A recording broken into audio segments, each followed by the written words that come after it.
Hi, so this is 7.4 division property of exponents, which is similar to the multiplication except for instead of adding, now we're going to subtract. So whenever you're dividing with exponents and they have the same base, you subtract the exponents. So why does this work? Because if you look at this example right here, it shows you 4 to the 5th power, which is written out as 4 times 4 times 4 times 4 times 4 over 4 to the 3rd power.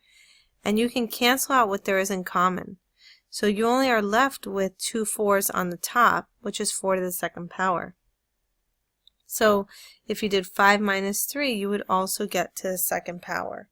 So that's why it makes sense, because you can cancel what's the same on top and bottom, and if you were to write it all out, you would cancel everything except for your difference between the two numbers.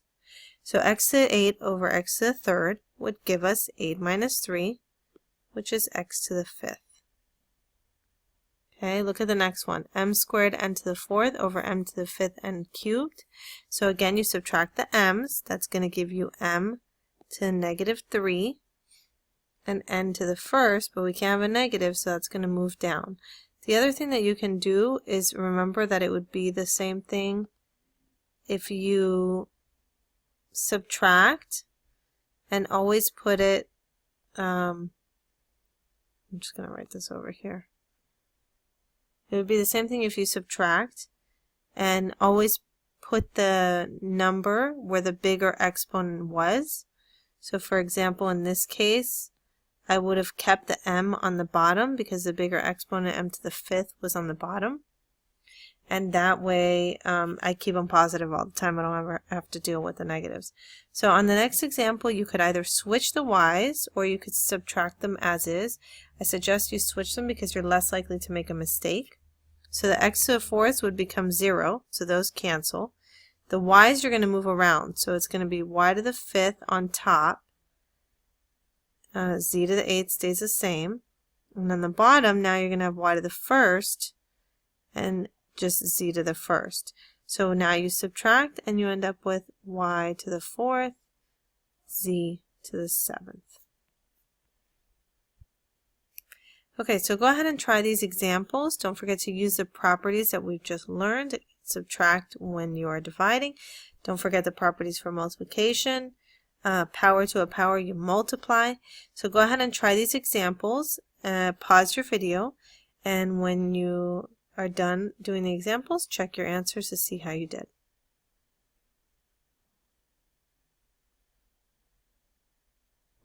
Okay, so go ahead and check your answers.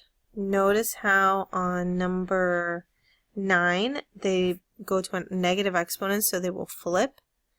And on number 11, we distributed that exponent on the outside on every number on the inside, including the 12 and the 15. And you had to use power to a power property on that one, as well as on the next one. And on the next one, I distributed the negative 3 to everything, and then I flipped everything around. And then I started to combine what I had in common. Now, you could have flipped everything to begin with, since it's a negative exponent, and then made that 3 a positive 3 exponent, but it's really up to you.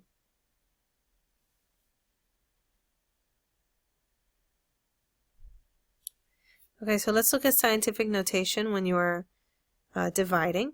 So again, it's going to be the same concept. You're going to divide the numbers and then you're going to subtract the exponents. Just like you did with multiplication, you multiplied the number part and then you added the exponents. It's the opposite. So let's look. Population density describes the number of people per unit area. During 1 year, the population of Angola was 1.21 times 10 to the 7th people. The area of Angola is 4.81 times 10 to the 5th. What was the population density of Angola that year? Well, it says population density describes the number of people per unit area. So we're making a fraction of the number of people per the area. And then you're going to divide the two numbers, 1.21 divided by 4.81, which is rounded to the hundreds place, 0.25. You subtract the exponents on the tens, so 10 to the 2nd power. And since we need to have one number in front of the decimal, we move the decimal over. And then we subtract 1 because we're going from a smaller to a bigger number. So it ends up being 2.5 times 10 to the 1st, or just 10. Okay, so that's it for 7.4. If you need to go back, you can go back and try the examples or look again. And I'll see you tomorrow.